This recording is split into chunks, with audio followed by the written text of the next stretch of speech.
もうあと何にも戦うもんないでね、見守るもんはないでね。で、僕はその沖縄戦ででもアメリカと戦えるような火器ですね、兵器。そういうものを持って戦うことができんのでやでね。そういう境遇で、まあ情けないいうか、不甲斐ないいうかね。それが一番悔しいですわね。対等の武器を持って戦って負けるならやけど、最初からもう戦える武器がないんやからね。小銃でも日本の小銃は一発一発弾込めて手で操作して込めてじゃなければ撃てん。米軍の小銃は歩兵が持っとる小銃でも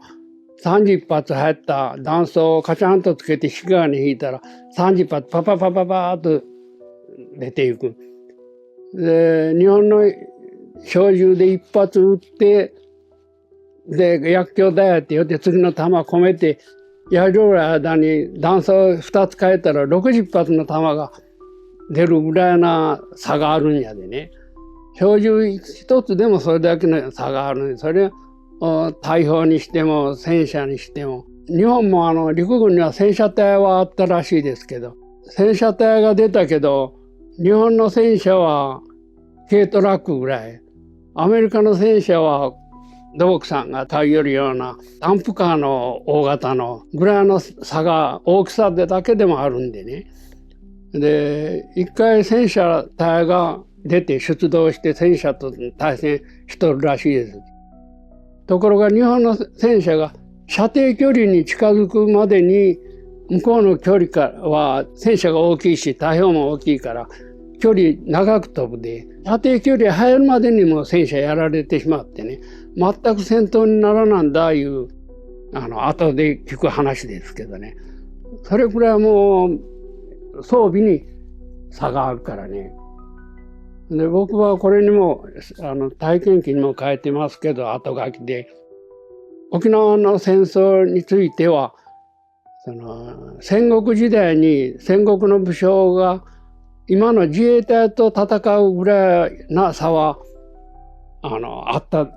と思うという感じを書いて読んでんですけどね。それは惨めな戦争でしたわね。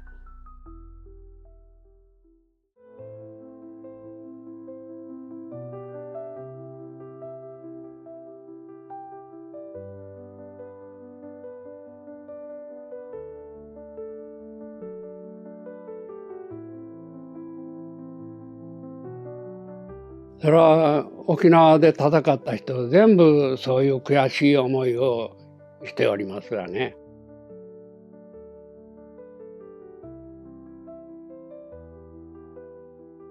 死ぬのはね、もう動けんようになって捕虜になったらその恥ずかしめを受けんなんから、なんとか沖縄戦が始まった時にね、潔を一発でパッと命を取られるような死に方がしたやと。ただ足やられたりして動けんだけで敵の捕虜になるというようなことだけは避けたいという願いが米軍が攻めてきた時にね、機動部隊が来てこれから戦争が始まる言った時にそういう感じを私だけじゃない皆が持っただろう思うんです。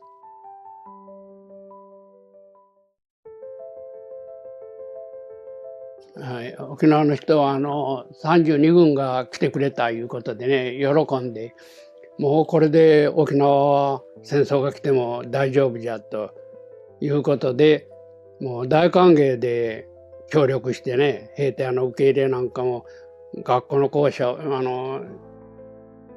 いっぺんに軍隊がいてもおるとかないでね、で兵舎ができたり防空壕ができたりする間は小学校の校庭開放してしまって協力し、飛行場を作るで、沖縄本島に4つの飛行場を作るいうことで、那覇の飛行場も小さな飛行場はあったけど、それを広げないかん。それから中飛行場を作らんない、北飛行場を作らんない、南飛行場を作らんないいうことでね。で、全部動員して小学生まで出向いて、1日に3000人ぐらい荷車持っていたりして飛行場作りに協力しておんです。子供から老人までね。で、喜んで協力して軍が来てくれたんやけど、いよいよ蓋開けてみて戦争が始まると、その軍が全く戦えん軍隊で、住民を巻き込んで戦っておるいうような状態でね、期待しておった軍隊が全く期待に沿わんと、むしろ住民を巻き添えにしてしまったという感情を島民の人は持っておんですね。で、それの原因がどこにあったのかということを僕も気になって調べてみたんですが、ここへちょっと書いておるけどね、年表にまとめてみたんですけど、軍の作戦の不手際で住民を巻き込むようになったいうことが如実に現れたんですね。32軍が19年の3月22日に新設されたんですけど、で、5月の3日から飛行場整備なんかが始まって、で、住民協力してやったんです。だからアメリカが沖縄戦を開始する、沖縄へ進出するいうことを決定したのが10月の3日にもう決定しとったらしいです。ところが日本の大本営はフィリピンがもう攻略寸前になったと。そうすると沖縄よりも米軍は先台湾へ侵攻してくるだろうということで作戦を変更して、19年の11月には沖縄へ派遣しとった第9師団いうそれは精鋭部隊なんです。もう日本であとないかいうぐらい精鋭部隊で、32軍はそれが先頭に立って戦争するから、もう上陸地点で抑えることができるという作戦を立てたんで。だからその第9師団を台湾へ転出させたんです、11月に。で、32軍慌てて代わりの部隊をくれ言うて、だいぶ交渉したらしいですが、もう大本営の方もその代わりの部隊がもうなかったんでしょうね。で、とうとう補充せなんだんで。で、大本営が台湾へ9師団を送る言うた、それ以前に米軍は10月の3日に台湾を攻撃することは決定済みだったんです。それくらいもう日本はアメリカに情報を皆吸収されてしまう。日本はそういうアメリカの情報なの全くようつかまん状態ですわね。それくらい作戦上のミスがあって、第32軍は9師団がいたもんやから代わりを作らないしょうがない。人数だけでも集めんと防空壕掘りやそういうことができんからね。で、沖縄の17歳以上の50歳までの、最初は45歳までだったんですが、もう健康な青年男子は全部防衛隊とか協力隊とかいうことで軍へ徴収してしまったんで、そこへ戦争が起きて、で沖縄戦争が始まると今度は逃げ惑う住民は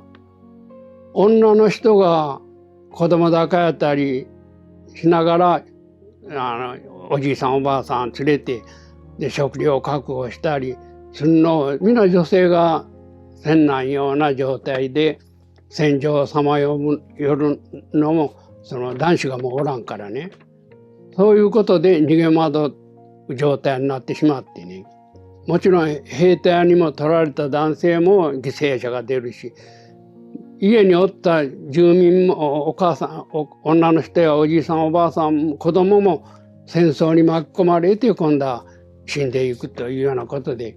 4人に1人も住民が戦死者を出したというようなね状態は軍の作戦の不手際で起きておると私は理解したんですけどね。それで、沖縄で戦争が終わって復員して我々も帰ってきたけど、復員して当分の間は沖縄におったいうことを口によう出さなんだんです。でこの沖縄から復員してきた私らの部隊も南西諸島航空隊が3000人ほどおったんですが、生存者が何名おったかいうことはいまだにはっきり人数がつかめんのです。で戦友会いうのができかけたのが昭和60年に近くなってからなんです。それはなぜかと言いますと、戦後になって沖縄は米軍に占領地いうことでアメリカの統治下に置かれましたよね。で27年間そういう統治されて、でようやく昭和47年に日本へ復帰はできたと。だから復帰してみたけど米軍のその占領下の意識がそのまま残って、地位協定も不平等な地位協定がいまだに続いているんですが、そういう状況下に置かれた沖縄の人たちの苦労を考えるとね、我々もその沖縄から帰って戦友会でも作って情報収集したりして早くすればそういう人数もつまめたんですけど、私も考えておったそういう考えでおったんですが、戦友会ができて寄っていたり、それから沖縄慰霊祭に行ったり仕掛けたのが平成になってからなんですが、それを仕掛けて初めて誰も同じような気持ちを持っておんです、沖縄から帰った人は。それで口に出さなんだということでね、やれやれ助かった思っていたら、その翌日5、6人の狙撃兵に銃撃されてね、僕は絶対死なへんで、